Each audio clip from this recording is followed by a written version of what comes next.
Well, hello, Bigfoot enthusiasts. Scott here from Squatch America. And Hannah, domestic goddess, chief cook, and doggy mama here in the paddy wagon with y'all tonight. And we're back again. 2 weeks in a row. 2 weeks in a row. There's a record. Woohoo! So, welcome to no one. Hey, if you are lurking here, go ahead and drop a comment. Apparently we have 2 viewers tonight. Maybe it's both of us. I don't know.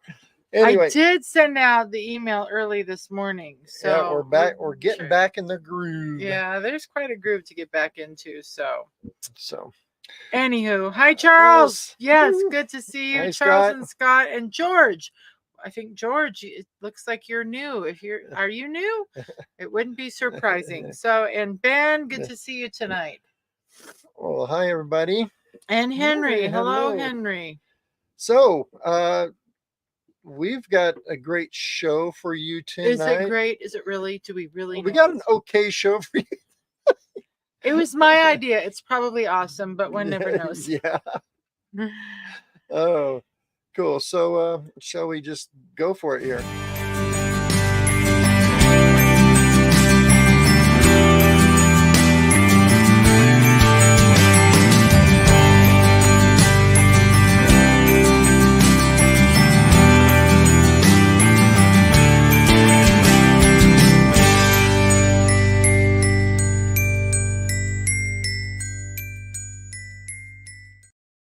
Hey, as I was watching that, I realized my hair is almost as long as my cartoon hair is. It is almost.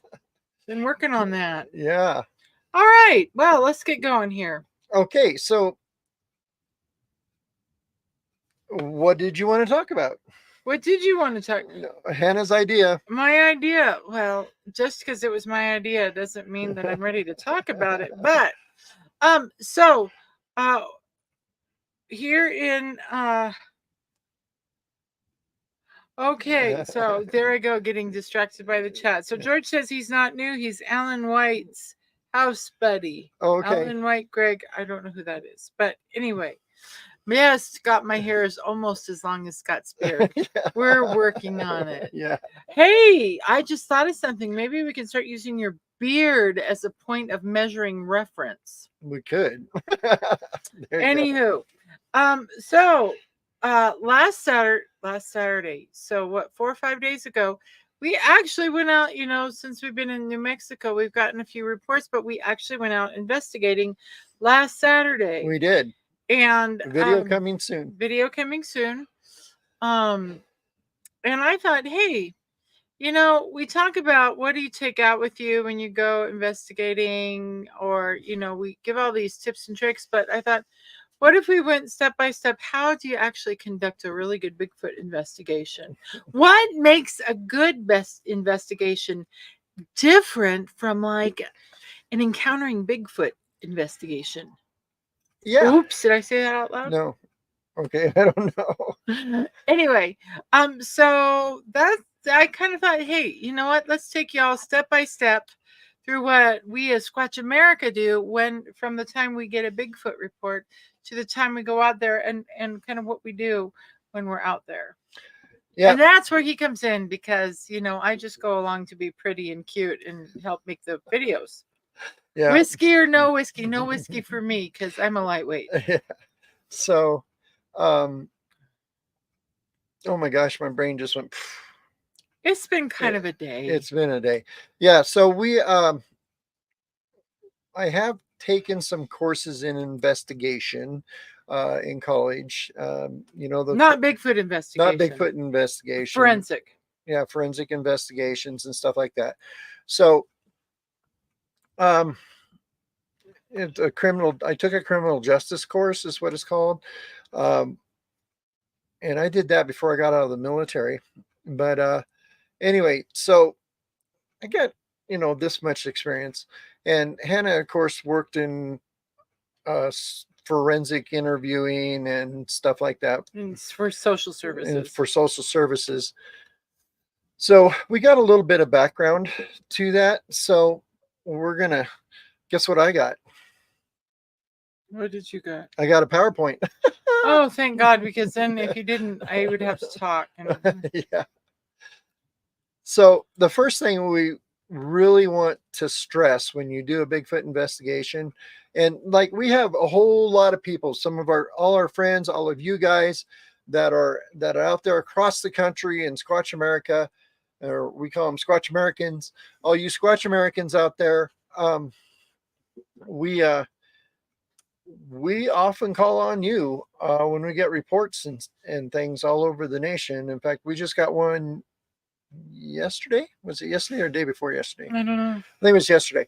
Anyway, we got a report in Texas yesterday that I got to get out to somebody. That's a fresh and brand new one. Hey, anyone in Texas? We got Squatch Americans in Texas. Yeah. Anyone? Woo. Yeah. Please don't be crickets. Yeah. So, anyway, so what we try to do is share those, and we want you guys to go out and help us add to the collective knowledge base of the Bigfoot world. And that's all we're trying to do, is just add to the knowledge base of the Bigfoot world. So first of all, you got to remember this. If you're a Squatch American, you know this. Our job is to investigate the unexplained, not to explain the uninvestigated. We say it every single show. And so the first thing you want to do is go out, collect your evidence, and then you investigate it. And you got to have a hypothesis and then prove yourself wrong. And I want to say, if you go, all right, this is something we talk about all the time, not in relation to investigation, but just in relation to life. Manage your expectations, which means when we get a report, we make a practice of not having an expectation of how it's going to turn out. Right. Which is a great way to approach life. Just don't expect it to be any particular way, and then you won't be disappointed. One of the hardest things to do, especially when you're now we've seen this in science, right? Mm-hmm. Where they say something is going to have this kind of result, and then you wind up sick in the hospital 57 times anyway. Mm-hmm. And then they have to backtrack and say, whoops, it didn't quite do what we thought it was going to do. Oopsie doodle. We don't like oopsie doodle. So when we go out investigating, it's like, we have no expectations. This is the report we got. So we're just going to go out and check it out. And we don't have any expectations about how it's going to end up. And so that way we're not attached to an outcome. Whenever you attach yourself to an outcome, if it doesn't turn out that way, we get as human beings, it's natural. We get all, so I would say that a technical term? Yeah, I think so. But I would say that's the first rule of thumb. Manage your expectations so that there's not an outcome for you to become emotionally attached to. And yes, even guys, you become emotionally attached to outcomes or to desired outcomes. Awesome. We would love if it was always a Squatch. Yeah. It's 99.99999% of the time not a Squatch. It's not a Squatch. Yeah. Okay, so go for it. But there is stuff out there. So when we do come across it, it's like, woo, So 7 steps. There's 7 steps. Get your pencil out. Or your pen, or your iPad, or whatever you're using to take notes. Yeah. Will there be a test? There will be a test. Maybe. You never know. So I've got kind of a basic 7 steps, and this goes along with forensic science and archaeology and all the stuff that I've done in my life. So step number 1, identify the scene, location, and dimensions. Did you want me to read that? Yeah. Was that the point? That was the pause. 1, identify the scene, location, and dimensions. Now I know. Okay. Do you know what that means? Find the location that they're talking about. And measure it. And figure out how big it is and how far everything is. And, Yeah, all that stuff. How It's been, many beards is long it? is it? Yeah. So that's one of the things that we first start out with. Like, just fresh in my mind, our investigation we did last week. Um, going out to the location, and we were going out to the location with the witness, and there's a lot of times where he was where we, okay, is this the spot? No, I think it's further down. No, and it took us a while until actually You found we found the exact spot. the So exact spot. By the way, his encounter was 4 years ago. yeah, so it you got to remember, people forget things, and in the heat of the moment, especially if they had an eyewitness, look at a Bigfoot, that changes their paradigm, and everything just goes out the window, and you don't take into consideration your surroundings, and And you a forget lot stuff. can, and like for in this case, a lot can change. One, it was 4 years ago. Two, it was a slightly different time of year. Yeah. And so a lot in nature can change. And so Hmm. sometimes it takes time to, like, really, where did this actually happen? Take your time. It's okay to take your time. Right. So, even one of the things that happened, um, there's when I had my encounter, we just stayed there the whole freaking week. So I got very familiar with where I had my encounter, the area. We measured everything. We did all the forensic stuff, Which you'll explain later. which which we'll get into. But um, we went back to that location 4 years later, and it looked Totally different. totally different than what it did when we got all our pictures and all that stuff. And then I went back last year. That would have been 2 years after that, or one No, year. 1 year. 1 year after that. He went back 4 years later, and then 5 years later. And then 5 years later, when we went back in the fifth year to that location, it looked fairly similar to the one when I saw it. So it depends on the type of year, all that cool Well, stuff. just think, where you had your encounter looks a lot different in October than it does in April. Yep. So identify the scene location and dimensions. Make sure you're investigating the right spot. Exactly. Okay, so Next. Oh, I love what Doc. By the way, Doc Ock, hello. I always get excited when I see you here. And Charles said the "oh shit" factor messes up your head. Yes, actually, it does. Did that work? Okay. Yes, it does. There's nothing more horrible than setting something up as an expectation and then having that not quite pan out, because it is, oh shit. Yeah. Yeah. Okay. Okay. Number 2, locate the focal point of the scene. What the heck is a focal point? Okay. A focal point is, all right. So I found something that we don't have in our camper. Yeah. A focal point. Yeah. It's the mantle in your house. No. It's the thing that is the most obvious point of sight in a location. So if we lived in a real house, the focal point would, right. for instance, be our lovely picture above the fireplace. Yeah. Yeah. Anyway, we had a big mirror above our fireplace when we had a house. Anyway, so what are the focal point is, all right, so you found the location, you found the scene. What was the most important point of this whole scenario? I mean, look into, like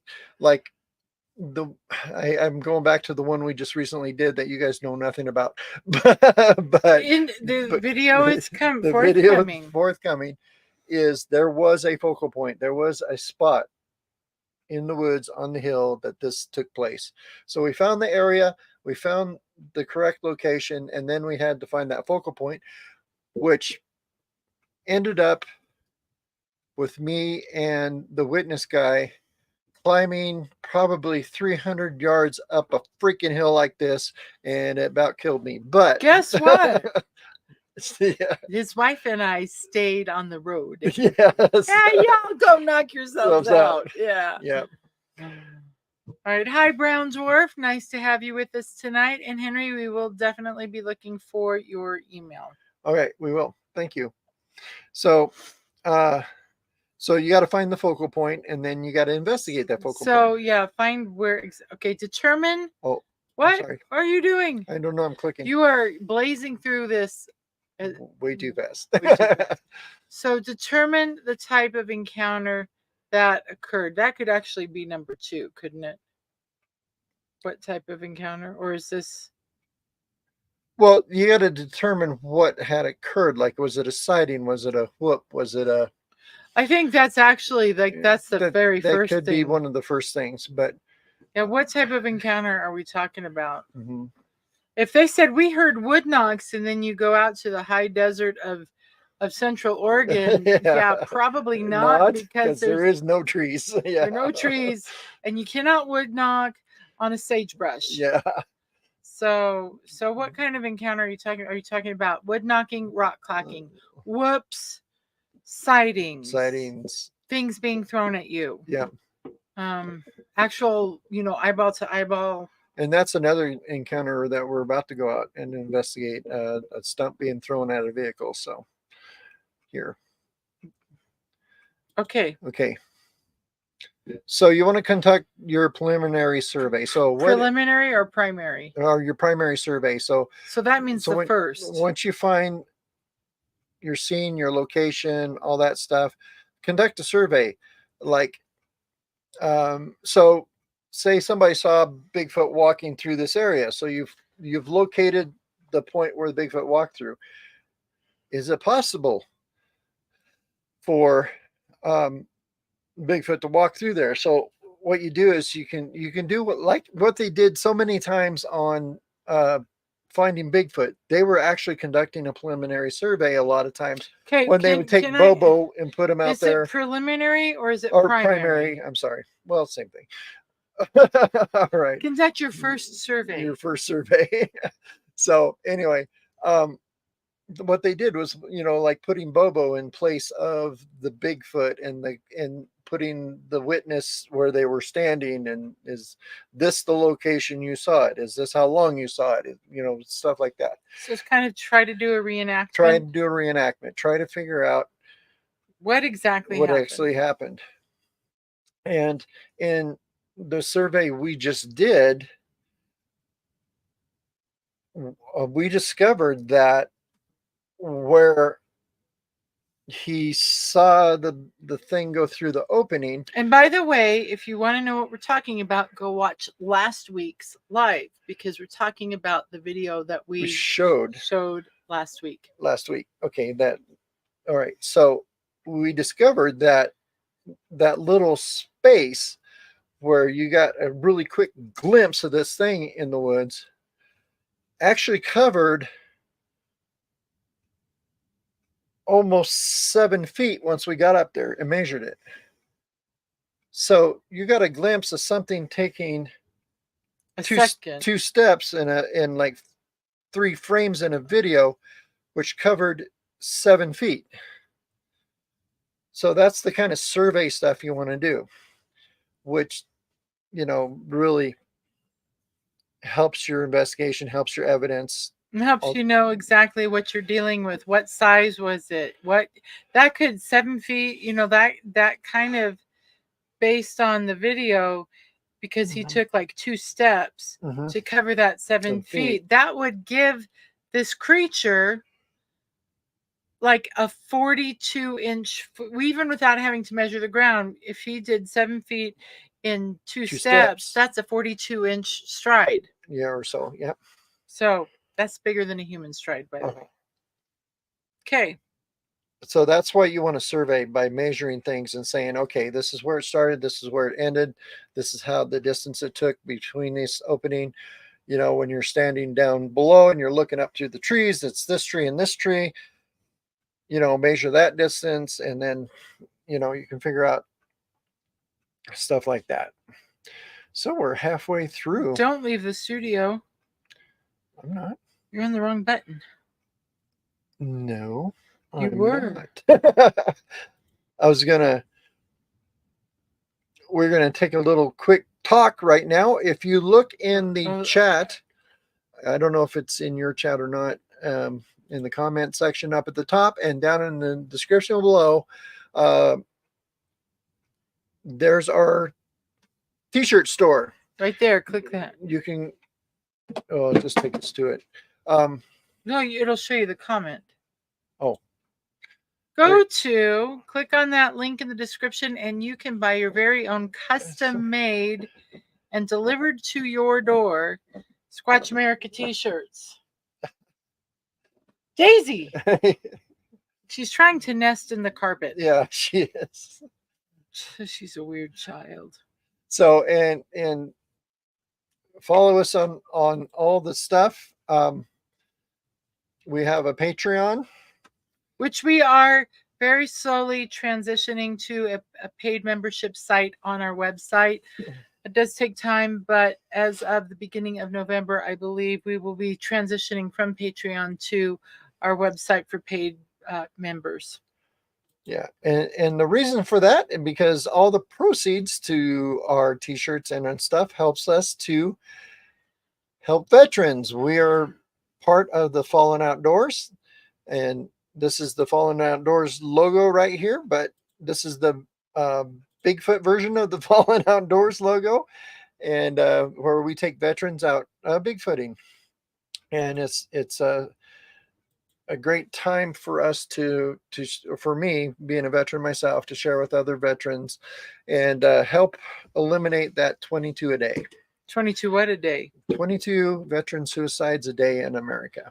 Yeah, they unalive themselves. Hey, you want to know something interesting? I got a call from Vermilion, South Dakota yesterday from the VFW. Ah. They wanted my money. They said, would you please help support veterans? And I said, no, because we support the Fallen Outdoors. Yeah. And that's where our personal donation money goes to, is to the Fallen Outdoors. I would much rather, I'm just going to say, I would much rather give $22 a month to the Fallen Outdoors to get veterans outside and preventing that suicide than $22 to the VFW where they go to the bar and get drunk. Yeah. And drown their problems. And drown their problems. So better to drown your problems in nature. Yep. Exactly. All right.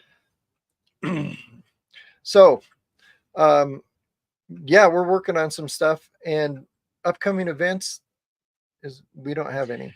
You know what? Life is shaping up a little bit differently than we thought. Right now, our upcoming events are some explorations here in New Mexico, and we have a request, well, sort of a request. We were informally invited to investigate on the Mescalero Apache tribe, but that has to go through the tribal council. So we sent a letter today, and to the tribal council, and we are expecting a response in the next couple of days. There we go. It looks pretty promising, but we may be doing a town hall meeting on the reservation. So, and some in-person investigations. So we hope to bring you those things, but it's kind of nice. Life is moving a little bit slower than it has the first part of the year. It's a little odd for us to be moving slower, but here we are. Okay. All right. Doc Ock said, quitting drinking saved my sanity. Good for you, Doc. All right. Well, thank you to the veterans in the chat. It looks like Henry did 10 years. Octopus with No Friends said he did a few short years in the Army. Are there short years in the Army? There's no such thing as short years in the Army. But I did 10 years in the Army myself. 11 Bravo Infantry. Huh. Huh. Airborne Infantry. Huh. But that's why my knees don't work anymore. So climbing up that hill is really kind of a pain in the butt. Yeah. Pain in the knee. But I did pretty good. I did fine. And doing it, carrying a camera, filming everything was kind of a pain too. But all right. So what were we talking about? I think we're on step number 4. We got to go back to number 5. All right, here we go. Step numero 50. Cinco. Document and process the scene. What the heck does that mean? What does that mean? Document and process the scene. One thing I learned in archaeology school is these are your friends. These little things. You might want to actually put it up and take this screen down. Take the. Okay, there we go. So we can see. These are your friends. I mean, they're cheap. You can get them at the dollar store. And what I usually do is I take one of these per investigation, and I'll just start taking notes in them. Let me see that. This one has my video ideas. But let me see that. Did you get this at the $1.25 tree? Yeah, $1.50 tree. Are there fewer pages in that, or did Some you of them might have been ripped out. Oh, okay. I was going to say there's not very much paper in that anymore. Yeah. Shrinkflation. Shrinkflation. Not much. Yeah. So anyway, I use these a lot. I keep a few in the truck all the time, and so I can just sit down and document everything. Okay, so we got here such and such time, such and such day. We located this. I'll write down the GPS location of wherever we located anything in here. One of the things they made us do in archaeology school when you found something, we had to do a dot diagram, which is a pain in the butt, a drawing of what you found, basically, which I think is ridiculous anymore because you can take pictures with your phone now. So that's not as cool as having a notebook full of your etchings. So the etchings and drawings and all that stuff, which I still do in here too. So I can draw a picture of what we see and then write down the dimensions. You know, this tree was 3 feet around, or this tree was 8 inches around. And that's actually isn't that really what the book The Oregon Bigfoot Highway is? Yeah. If you ever seen the book The Oregon Bigfoot Highway, it is full of just sketches and dot drawings, and where they documented stuff. And Joe Beelart did a great job. Yeah, and actually, that is what Dar Addington's field notebooks are, dot drawings. Correct? Yep. That would be a great video to make, honey. When we go out, going through all these and videoing all these steps. We could do that. We could do a video about this too. Yeah. Yeah. I need to stop having these ideas because that means I'm going to be involved in them. Yes, and there is. Is there a page for great taco spots in that notebook? I might have a notebook that does have that, not this one, but that may be a thing. We could do an entire video on the best Mexican food spots around the country and the best fish taco spots, the best seafood. Yeah. Yeah. So, as Scott said, Onyx Off-Road tracks our steps and dates, and the dates on our pictures really help too. Yeah. Yes. In fact, I might do a whole video on Onyx. Onyx, if you're listening, you can sponsor us. We're fabulous micro influencers. Yeah. Yeah. So Onyx is something that we use a lot. If you're not familiar with it, there's Onyx. Let's see if you can see past my lights. There are Onyx Off-Road, Onyx Backcountry, and Onyx Hunt. One's for hunting, one's for hiking, one's for off-road. I use the off-road one mostly. But you can bring up wherever you're at, and then you can mark stuff like that. Mark there is where we just did our last investigation. The little blue dots where we're at right now. That's in New Mexico. But if you look at Oregon, like our area in Oregon, this is all Bigfoot stuff that we found, all these little X's. And speaking of Oregon, this is directed at Scott Goebel. Have they opened the forests yet? We would love you to find your way back to the to Operation Pond Scum and the trail cams. Yeah, and that's how's that looking? And that's another thing we're going to start working on too, because if you've got Onyx, we can actually share our treks and our waypoints and stuff with our friends on here. So that's another thing that we do when we get reports and things. If we get locations from, say, a Bigfoot report, and you're our investigator in the area, and we can't get there, I can send you all the stuff on Onyx with the stuff. So Justin Eubanks says that he and his son met us in Cloudcroft at the Big Museum on Labor Day weekend. Cool. Yeah. Thank you. Thanks for popping on. Actually, looking at your face there, I remember you.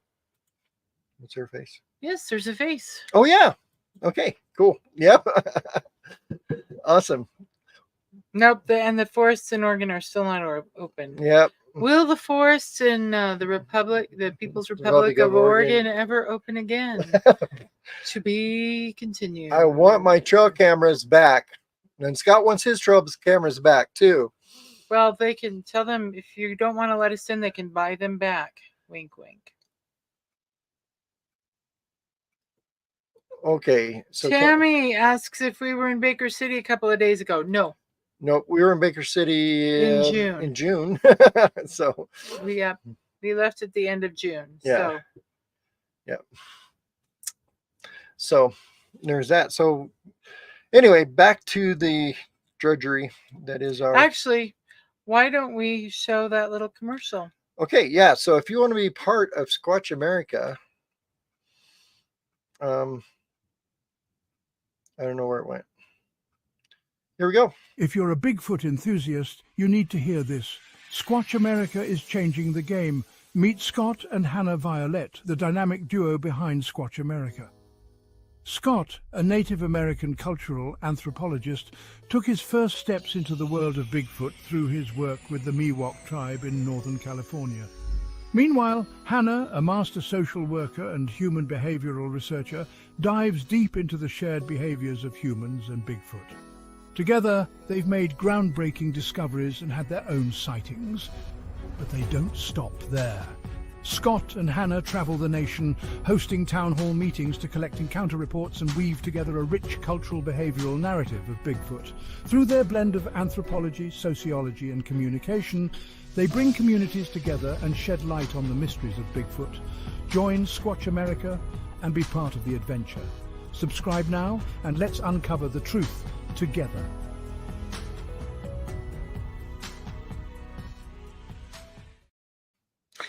And go back to my lovely face. Just so you know, it costs absolutely nothing to sign up for our newsletter or to like our channel. If you are a YouTube connoisseur, or you obviously engage in YouTube content, you know that YouTube randomly unsubscribes people. So make sure you're subscribed. A lot of times we'll lose one or two subscribers and honestly, I think it's because YouTube just randomly unsubscribes people. So make sure you're subscribed. Make sure you're signed up for our newsletter at squatchamerica.com. And you know what? You can join our YouTube channel for $1.99 a month, or Patreon for as little as $5 a month. Or you can go to buymeacoffee.com/Squatch America, make a one-time donation. All of that helps. But to be an actual Squatch American costs you nothing. And we appreciate everyone that clicks like and subscribes and does that sort of thing. So Doc Ock asks, what are click on it for what are the G-men busy hiding in the closed down forests? Find out next week. We would love to know. We would love to know what they're hiding. They're hiding what our trail cameras caught. Yeah, that's what they're hiding. They're wiping my trail cameras. So then they'll let us in after they wiped all the information off our trail cameras. That's what it is. Yeah, that's got to be. That's got to be it. It's all about us. Yep. Welcome to our biggest argument. Yeah. It's not all about you, It is all about us. No, it's not. Okay. All right. I guess we're on point number 6. And the reason I had you show that is because we're only 38 minutes in. Are we right on time? We're pretty close. Okay, so we documented the scene with our little field notebook. Okay. So next on the list is conduct a secondary survey. That means the second. Yeah. Secondary. You have a primary and secondary. I wonder why they don't call it the firstary and the secondary. I don't know. Okay. So what the secondary survey is, a lot of times when you're doing your first survey, you spend some time, you look around, you're covering stuff, you're looking at things, you're taking notes and all that stuff. And you miss things. You really do. So what I often do is when I do my preliminary survey, like you walked in this direction and you looked at everything. Well, the secondary survey, I will go past the area, then I'll turn around and walk in this direction. So I see things I didn't see before. Like one of the things, Scott Goebel learned me something in my brain. You know, he one of the things that I never thought about doing that Scott did is when you find trees that are laying over at an angle that are high off the ground, maybe you don't have to duck under it, but Bigfoot does. You know, and we have found hairs underneath tree limbs by looking closely at them. You know, because walking in, you might not see anything underneath there. You turn around and the light's different. You see hairs underneath there. So basically you're saying look twice look twice or thrice, in different angles, different angles, different directions, perspectives. Shift your paradigm. Yep. Shift your, what does the world look like upside down? You might see something. Yeah. I love to look at the world upside down. Yeah. Henry asks, has anyone ever closed a forest? Ah! Where were you in 2020? All the forests were closed, but the forests in Oregon have been closed because of massive wildfires. They were closed. They were closed because of wildfires, and they literally have Forest Service agents parking their trucks across roads and standing there making in front of the gate there. If you didn't know, national forest roads and even some state forest roads have walkable gates, but you can hike around them. So they've got officers, Forest Service officers parked in front of those gates to keep people even from entering on foot. Yeah. So the Oregon one's closed right now because of fires, and they're doing mop up stuff on the fires.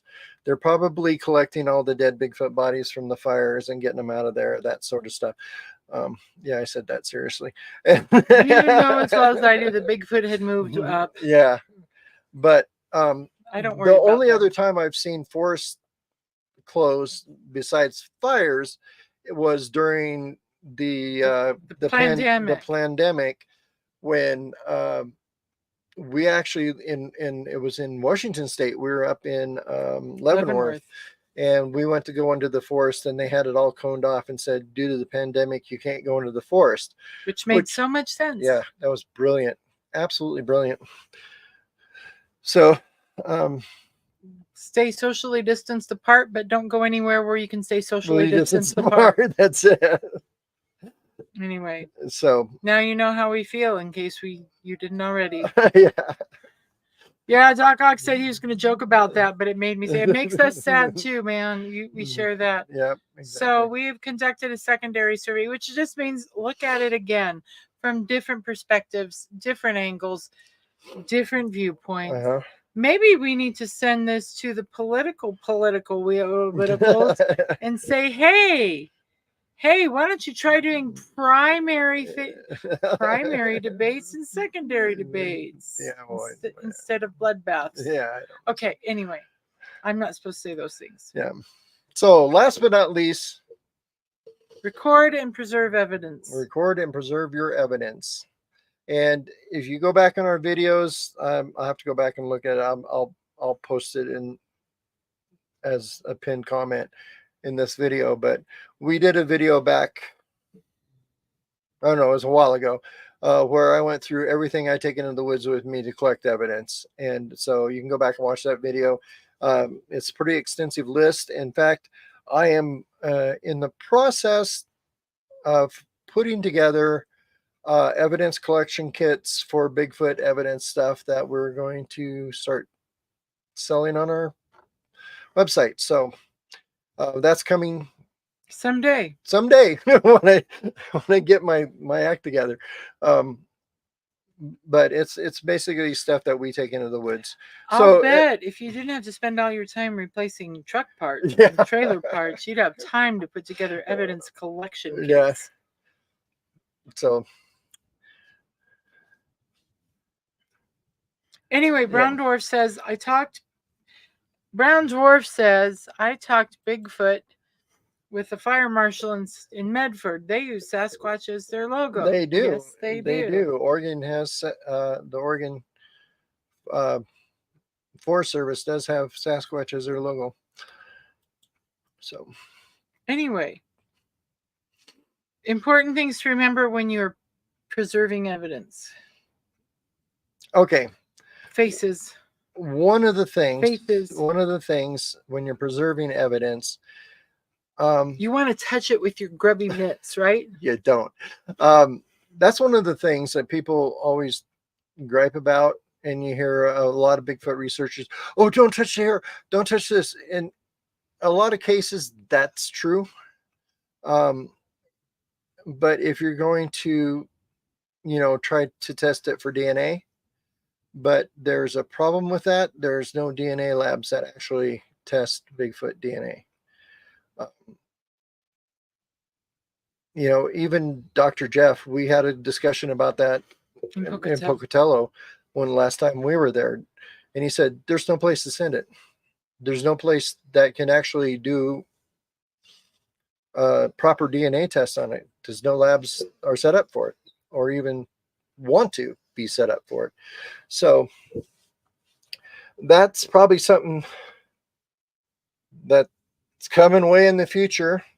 But Dr. Jeff and I also had a really long conversation. Well, actually, it was in kind of a town hall meeting we did together, and they had some great ideas about. And one of those ideas came from his colleague. Yeah, it came from a colleague from one of the professors from the school he teaches at Idaho State University in Pocatello. Yep. Rah rah, whatever your mascot is. Yeah, they were talking about we could probably get more information from chromosome testing than DNA testing. So that's something you can do. And you can't contaminate that, I don't think, for chromosome testing. Can you use hair to test for chromosomes? You need, or do you need fluid? Follicles. You need hair follicles. So, but that's the hairs is one of the things you can collect. Another thing that we have done is, and I don't have a picture of, but I've poured casts and in footprints. That's another data collection. Is casts are really important. But when I pulled the cast up and cleaned it off, I have found blood from under a microscope, and little tiny cuts you get when walking in sand in your bare feet that kind of heal instantly, but they're tiny. And I have found microscopic drops of blood in the cast by looking at it through a microscope. That's another thing we can get chromosome stuff from. We found hairs in casts where the hairs, were in the footprint. So when you pull your cast up and you wash it off, then look at it really carefully. You might want to sift the stuff you wash off the cast. Hey, I just realized what? By listening to you, there's a reason why some people like to walk barefoot in the sand and other tender-footed people like yourself don't like to walk barefoot. Like my mother doesn't like to walk barefoot in the sand. She's got super tender feet. I'll bet it's those little cuts. And I just must be a pain monger. You must be. Because, of course, I like my back scratched until it bleeds. So there we go. All right. Yeah. That has nothing to do with Brown Dwarf said, and number 8, safety.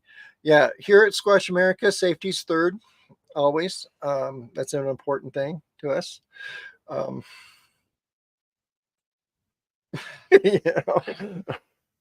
Just always remember safety third. Safety's overrated. Yeah. Honestly, people say stay safe. It's like I'm so tired of this. Number 1 is hey, watch this. Number 2 is hold my beer. Number 3 is safety. Okay. That's how it works. If anyone says stay safe to me again, I'm going to punch him in the face. Yeah. I heard enough of that a few years ago. Yeah. So what were we talking about? Oh, collecting evidence. Microscopic cuts on your feet. Yeah. Well, so that's one of the things you can do. Another thing is document everything. Like when you collect evidence, take pictures of it before you pick it up. Take pictures of it while you're picking it up, or video while you're picking it up and putting it in whatever. Document the location, orientation. Like one of the things when I was doing archaeology for the universities on Native American sites, we would find like these mortar bowls that were in rocks, when we're doing an archaeological dig and we're digging down, I found a big one, and we had to mark the location, the exact GPS location on it. We had to measure it before we took it out of the ground. Had little arrows, those little plastic arrows, which I have still, that I use now for Bigfoot stuff. And you lay them on the ground, you point it north, so when you take a picture, you know where it was sitting, the angle it was sitting, So you know the orientation of the depth picture. it was sitting. So, all that detailed information, a lot of times it's worthless, but sometimes you really think, oh, wow, well, I don't think what makes a difference. I don't think it's worthless because honestly, I've written so many scientific papers and theses and stuff. The first thing that when you're preparing to present scientific findings, or the first thing that people want to know, and the first thing you do when you're writing a paper, is you describe your methodology. You're talking about documenting your methodology. How was this study conducted? What framework did you use? What methods of research did you use? How did you collect your data? What were the possible flaws in your data collection? All that things. And when you write a paper, by the way, when you write that up, it takes about 47 pages. It's ridiculous. Mm-hmm. So a lot easier just to video it while you're doing it.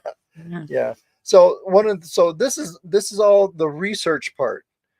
Now, this has nothing to do with presenting this is all the conclusion. investigation part and collecting the evidence. Then after that's done, it usually ends up, like in our case with Native American stuff, when we're doing the archaeological digs, they end up in a university lab, or it ended up in museums. And then there's years of examining all that stuff and trying to figure out what some things are and things like that. And that usually takes years with the actual research, not the investigation part and the evidence collection, but the research part is the next step. So that's something we're not talking about tonight. We're talking about just doing the collection part of it. So, and the peer review studies and the papers, and then the other papers, and then everybody telling you you're wrong, and then you got to go back and find out why you're right, or discover, oh yeah, maybe I am wrong about this, and all this stuff. I think what makes Bigfoot research a little more complicated than some other research in this, to really prove a hypothesis and to advance a hypothesis from hypothesis to theory. Mm-hmm. The difference between a hypothesis and a theory is the hypothesis is like, this is what we anticipate will be proven by this study. At the end of the study, then was it proven or was it not? And if the hypothesis and the outcome match each other, then what you do is you go try and recreate it again and again and again and again. And if you can repeat the same process and get the same results, eventually you can advance that to a theory. The problem, and a theory, for instance, like the theory of evolution, that actually has now been, at least the way we understand evolution, has been disproven as a theory. And so now we're constructing new hypotheses and theories for evolution. But we talk about that a lot on this channel. But I think one of the things that makes Bigfoot research difficult is you can't just isolate a phenomenon and keep repeating the process, because you're reliant on an external creature coming back to the same location, doing the same thing at the same time. Yeah, but you can sign a door that but it takes years. I mean, based on our experience, it takes years to see those patterns repeat themselves. Right. But that's one of the reasons that we do town hall meetings, and that's another reason we have those report forms and the investigations that we do, is because maybe Bigfoot doesn't show up in the Pacific Northwest at the same spot, but every month. Yeah, but maybe next month another person halfway across the country saw Bigfoot doing the same thing Yeah. this guy did over here in Oregon. And that's And that's what we're doing to get to repeat. and that's actually what we refer to as qualitative research. And qualitative research relies on people's direct experience and Data, basically. their narrative. I hate that word too. But their accounts, and that's what we collect is people's stories. That's why we think stories are so. Some researchers don't care about people's encounter stories. We do very much because it's establishing behavioral patterns, and we can use those to determine consistency. That's exactly why it will take a community of us awesome folks to figure out these forest folks out. Absolutely, that's exactly, and that's part of what we do. You know, we have a lot of people who are like I consider part of our organization who are actually researchers and have their own organizations. You know, Nikki, Nikki, and well, actually, Ben. Where's There's- Ben? He said Ben was hi in- at the very yeah. beginning. You know, From Northwest Sasquatch Studies and Research. that's it. So, you know, we're not trying to say, well, hey, we found this because this guy is part of our. No. We don't do that stuff. You know, your finds are yours. I mean, your report is yours. You know, it's we it's want to you. network everyone. We Yeah. like the networking of people, and at the risk of saying it, we're all in this together. We are all I in this hate that. together. Yeah. But that's the point. You know, the more reliable anecdotal, and so how do you tell if someone's account is? You should play the little boy. How can you tell The difference between with a reliable report and a bullshit? A bullshit? A bullshit. A bullshit. I love him. No, seriously, how do you what are things that you look for when people are telling their stories or when we receive reports that kind of clue you into this is not quite accurate? So at this point in our lives and in our research and stuff, I have heard Everything. I've heard thousands of reports. I've interviewed thousands of people. Literally, I bet you it's over 1,000 at least, where I sat down and talked with people. So there are a lot of things that Bigfoot does, and there's little idiosyncrasies that Bigfoot does. And when I hear reports and I hear these little things, you know, from people, they'll mention, you know, like what's one of the idiosyncrasies? It looked like it was gliding, or it just vanished into the woods, or it, you know, there's It sounded like Chinese people talking. Yeah. And there's all these little things that we hear, you know, even to the colors. Well, I've heard enough stories from around the country that I can pretty much tell you what color the Bigfoot is in the Northwest as opposed to the South. So if someone from Oregon says the hair was kind of red, it's like, probably not that there couldn't be, but yeah, more than likely not. And another thing, when people are telling me the stories, if you look into their eyes and you actually watch their arms, if they get goosebumps and they start shaking and their voice quivers, they had something that changed their whole paradigm. Especially with people saying, I never believed in Bigfoot until, you know, that. And then there's the other stories where people are just, I can hear them regurgitate stuff they've heard from other people. I like what Henry says. When they mention the third sighting in one story, the BS flag is exactly. I see one every time I go into the woods. They're everywhere. It's like, we need to find that Ray Stevens song. He's everywhere. He's He's everywhere. everywhere. Yeah. It's like, yeah, no, not so much. Yeah. That's a good one. That's another one. Yeah. Because I've had a Bigfoot sighting. I saw 2 of them at once. Didn't know you were seeing 2 at once. Yeah. And the other thing, it took me 25 years to do that, and I've been looking for them for that long. And I will probably never see one again. If you think about, Roger Patterson never saw one again. Paul Freeman never saw one again. And he literally killed himself trying to see one again. Yeah. Most of these guys do. But, so that's very true. It's a once in a lifetime event most of the time. So, unless you spend stupid amount of time in the woods.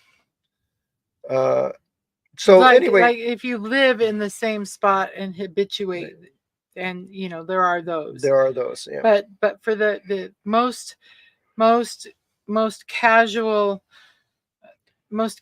researchers and even dedicated researchers are not going to have that. See, that's why we need to land in a place, get a little house in the woods, and just habituate. Habituate. Yes. Yeah, but so where were we? The BS flag. Oh, the BS flag. Yeah, that comes up, like the lady who told me she's been having sex with Bigfoot for 5 years. That threw up my BS flag pretty quick. Another lady said that she sees them run into trees and disappear in portals because every tree in the forest is a portal. That was a little BSy to me. Now, does she see them disappearing into the woods? Quite possibly. Quite possibly, but not all the time. And as much as I like that last tag scene in Harry and the Hendersons, probably not quite accurate. Where all of a sudden they are everywhere. All right. Have to find a Bigfoot habituated land with a house for sale. Yeah, there you go. We've seen some. We've actually seen some. Yeah. Yep. So anyway, well, guess what? We're down to 2 minutes. Wow. So any talk about BS? We've BS'd our way through this whole hour pretty well. Do we have any last station identifications? Yeah. Well, no, we don't. So okay. Any last thoughts? Yeah. That's our dream life plan too, Doc Ock. Yeah. So upcoming stuff, we are maybe doing a private town hall event coming up on the Mescalero Apache Reservation that we can't really invite you to that. But after that, our next booked gig is in May in Wisconsin. Yeah, our next book gig. Yeah, we haven't started filling out next year's Bigfoot Festival stuff yet. Other than we got 1, 2, 3. There's 1 booked and 2 are possibilities. Well, we're invited. We haven't said yes yet, so we've got those. But anyway, we're going to next year. Our plans are to try to spend more time in New England area, in the east half of the United States. We've spent the last couple years on the west, in the west, specifically the Pacific Northwest. So we're going to try doing some more stuff back east. So we've spent a couple summers back east doing stuff, and we really enjoyed the folks and stuff out there. So we're going to be headed that way. You love the black flies and mosquitoes. If anyone has recommendations for really, really amazing bug repellent, not anything with DEET, because that turns him more into a buffet than he already is. But we are down. I mean, if you know a homeopathic recipe for like a really good bug barrier or something, please send it our way. I will make it in gallon buckets for this guy. So yeah, so South Carolina, maybe. Well, yeah. it's possible. That's very We've possible. been to maybe this winter even. Possibly. We actually did some time in South Carolina a few years ago and really enjoyed it. I would like to explore South Carolina and Florida and all those places. Cinnamon, great for bug repellent. Never tried that. Interesting. Give that a shot. All right. Well, it's time. It's time. Okay. There's a soap that has citronella. Never see that doesn't. We've never had. Thank you very much for the suggestions. We've never had really great success with citronella, but it's his type O blood. Yeah, it's my blood type.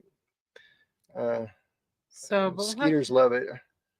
Yeah. All right. So, all right. With that said, we're going to remind you again at Squatch America, and if you claim to be a Squatch America at Squatch America, our job is to investigate the unexplained, not explain the uninvestigated. So thank you for hanging out with us this fine Wednesday evening. Please like, subscribe, share this video. If you are already subscribed, please don't unsubscribe on accident. If you think you're subscribed, double check, make sure that it says subscribe, because we know what YouTube likes to do. And make sure to go to the website, go to sign up for our newsletter. And we're going to be putting out a call here shortly. If you want to be an investigator as part of Squatch America, and a lot of you guys already know personally that are, go ahead and shoot me an email at squatchamerica@gmail.com, and we'll get you on a list. I have never formally put together a list, which I probably should have a long time ago, but I'm working on that so we can get people all across the country mobilized to help. It's been lucky that we've had sometimes reports and we've had investigators on the scene within a couple hours. So it's kind of cool. So with all that said, we set our tagline. So now as you keep watching and we'll keep squatching and go out and find Bigfoot. That damn Sasquatch. Squatch America.